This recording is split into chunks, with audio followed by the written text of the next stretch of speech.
আসসালামু আলাইকুম, আমি মোহাম্মদ লিমন। সবাইকে জেআইটি ইনস্টিটিউট এর ওয়েব ডিজাইন অ্যান্ড ডেভেলপমেন্টের সিএসএস টিউটোরিয়াল পর্বে স্বাগতম। চলুন আজকের ক্লাস শুরু করা যাক।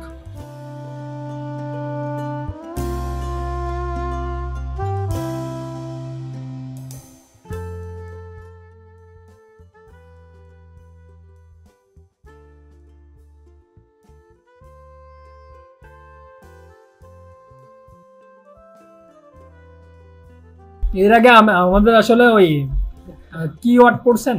কিওয়ার্ড কি কিছু সংরক্ষিত শব্দ বা রিজার্ভ ওয়ার্ড যাদের কোনো মানে আছে, তাই না? এটা আছে কিওয়ার্ড।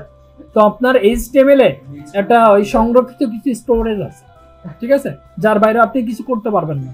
বা সিএসএস ও এরকম, বুঝতে পারছেন? মানে ওদের একটা লিমিটেশন আছে।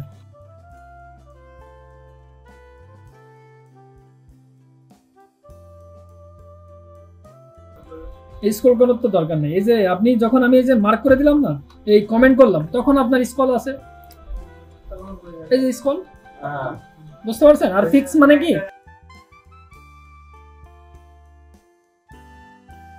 ওটা আছে ফিক্স করে দিলাম। এই দেখেন যে আপনার এখানে বাই ডিফল্ট কিন্তু স্ক্রলই থাকে। তো আপনি যদি এখানে লিখে দিতেন স্ক্রল, এখানে যদি আপনি লিখে দিতেন তাহলে বাই ডিফল্ট আমাদের স্ক্রলই থাকতো। তাই আগে যে কাহিনীটা ঘটছিল। বাট এখানে ফিক্সড মানে কি, যে আপনার ব্যাকগ্রাউন্ডটা ফিক্স থাকে, ঠিক আছে? হ্যাঁ হ্যাঁ, তো আমাদের মেন উদ্দেশ্য কিন্তু এটা, ঠিক আছে? আশা করি ভিডিওটা বুঝতে পেরেছেন। যদি ভিডিওটা ভালো লেগে থাকে তাহলে like, comment, share and subscribe করে পাশে থাকবেন। ধন্যবাদ।